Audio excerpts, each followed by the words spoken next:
दोस्तों नमस्कार। आज पाटलिपुत्रा की हम बात करेंगे। अगर आप राजनीतिक से संबंध रखते हैं तो इस वीडियो को जरूर देखिएगा, हो सके तो आप पेज को फॉलो भी कीजिएगा। दरअसल पाटलिपुत्रा लोकसभा में किसकी क्या औकात है वो भी हम आपको बताएंगे, किस जाति की कितनी वोट है वो भी हम आपको बताएंगे, दरअसल कौन संभावित उम्मीदवार हो सकते हैं वो भी हम आपको बताएंगे।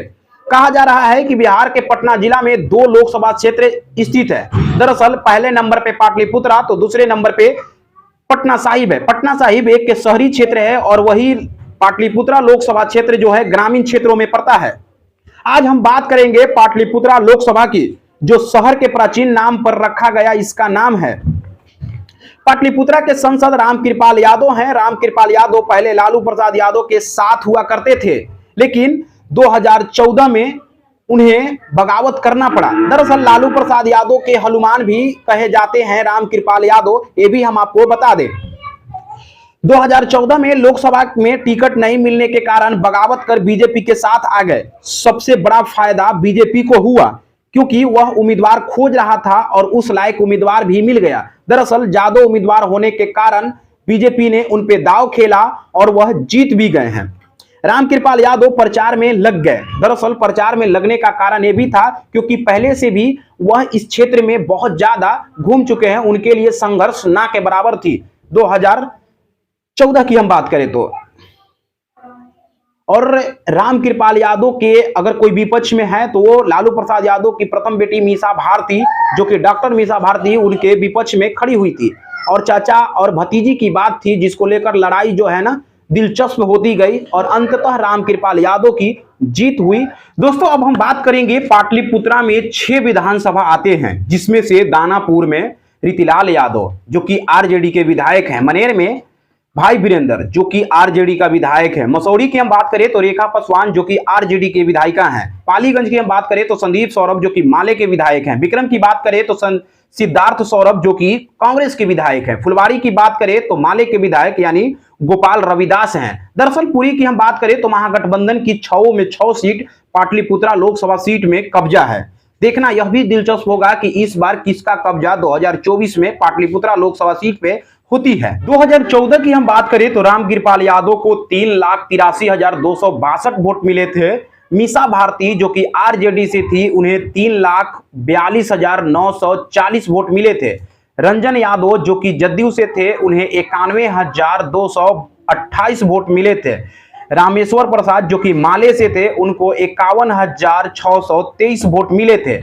दरअसल मीसा भारती और रामकृपाल यादव में बहुत ही शानदार टक्कर हुआ था। अब हम आपको लिए चलते हैं सबसे फाइनल रिजल्ट की ओर। 2019 जबकि मोदी लहर के 5 साल हो चुके थे। मोदी लहर के 5 साल बीतने के बाद भी रामकृपाल यादव यानी बीजेपी से उन्हें टिकट मिलती है और 5,09,557 वोट प्राप्त होता है। वही आरजेडी से एक बार फिर मीसा भारती चुनाव लड़ती है और 4,70,236 वोट मिलती है। असल 2019 में कहा जा रहा था कि मीसा भारती इस बार चुनाव जीतेंगी। लगातार खबरें सभी मीडिया में चल रही थी कि इस बार आरजेडी के पक्ष में जाने वाला है लोकसभा का पाटलिपुत्रा क्षेत्र, लेकिन मीसा भारती हार चुकी हैं।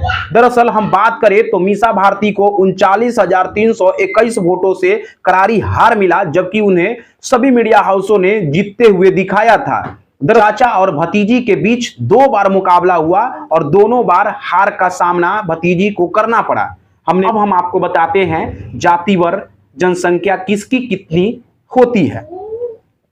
दरअसल कुल मतदाता की हम बात करें तो पाटलिपुत्रा में अलग अलग डाटा पेश किया जाता है। कहीं कहीं डाटा आपको मिलेंगे 17,36,074, तो कहीं कहीं आपको मिलेंगे 16,50,000, जबकि एक और रिपोर्ट में बताया गया है कि 19,212 वोट हैं। दरअसल हमारे अनुसार 2024 में लगभग 22 लाख वोट होने वाले हैं और 22 लाख वोटर पाटलिपुत्रा संसदीय क्षेत्र में वोट करेंगे।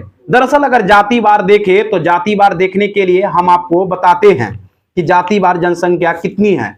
दरअसल कहा जाता है कि यादव बहुल क्षेत्र पाटलिपुत्रा में 30 से 35% जो है जादू की वोट है, यानी यादवों का वोट है। दरअसल इसमें उम्मीदवार भी इसीलिए किसी भी पार्टी का होता है तो लगभग तय माना जाता है कि यादव जाति से ही होगा। दरअसल बीजेपी ने ही यादव जाति को उम्मीदवार बनाया, बल्कि आरजेडी ने भी यादव जाति से उम्मीदवार बनाती है। दरअसल कहा जाता है कि यादवों का वोट 4 लाख से लेकर 6 लाख के बीच हो सकती है। ही भूमिहार की हम बात करें तो लगभग 3 से 4 लाख वोट हो सकते हैं। अगर ब्राह्मण की हम बात करें तो ब्राह्मण की लगभग 1.5 से 2 लाख के बीच माना जाता है गूगल पे। 3 लाख कुर्मी का बताया जाता है 2019 में। तो लगभग अब जो है 5 साल के बाद हमें लगता है 3 से 4 लाख वोट होंगे। 1 लाख यानी 1.5 यानी 1.5 लाख के करीब कोयरी का वोट बताया जाता है 2019 के अनुसार। तो मुझे लगता है थोड़ा बहुत और बढ़ जाएंगे, तो लगभग माना यह जा रहा है कि 2 लाख के आसपास पहुंच सकते हैं। दरअसल बाकी जो कहा जाता है कि लगभग 2 लाख भर या 2 लाख से अधिक जो है मुसलमानों की वोट है, और उसके बाकी जो होते हैं सब दलित के वोट होते हैं। दलित, एससी, एसटी जो भी होते हैं उन लोगों की वोट होती है। दरअसल 2 लोगों की ज्यादातर बात होती है कि यहाँ पे अगर कोई है तो एक के धारे में बंटकर वोट जाती है, तो वो है यादवों का और वो है भूमिहारों का।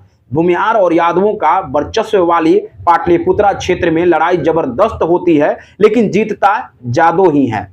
दरअसल इसीलिए क्योंकि दोनों के तरफ से यादव उम्मीदवार दिए जाते हैं और यादव उम्मीदवार की जीत होती है। जैसे कहा जाता है कि कौन कौन से उम्मीदवार हो सकते हैं पाटलिपुत्रा लोकसभा के लिए, तो दरअसल कांग्रेस से माना जा रहा है, लगातार प्रयास भी कर रहे हैं कि सिद्धार्थ जो कि विक्रम के विधायक हैं वो भी पाटलिपुत्रा लोकसभा से चुनाव लड़ना चाहते हैं। माले के संदीप सौरभ हैं, वो भी पाटलिपुत्रा लोकसभा से चुनाव लड़ना चाहते हैं। आरजेडी के मीसा भारती और वही भाई वीरेंद्र और रीतिलाल यादव की भी चर्चाएं तेज है। दरअसल बीजेपी से राम कृपाल यादव बाकी अभी साइलेंट हैं।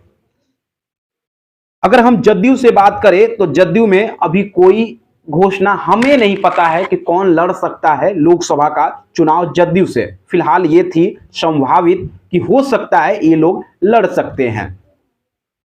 तो अंत में मेरा नाम भजनलाल कुमार है और आप देसी न्यूज के माध्यम से देख रहे हैं। अगर यूट्यूब पे देख रहे हैं तो एक बार कीजिएगा सब्सक्राइब कर लीजिए। अगर फेसबुक पे देख रहे हैं तो पेज को फॉलो कीजिए, शेयर जरूर कीजिएगा, अपनी कमेंट में प्रतिक्रिया जरूर पेश कीजिएगा, ताकि हमें समझ में आए कि कहां पे गलती हुई, कहां पे फिर से सुधारने की जरूरत है, और फिर एक बार हम डाटा पेश करेंगे। धन्यवाद।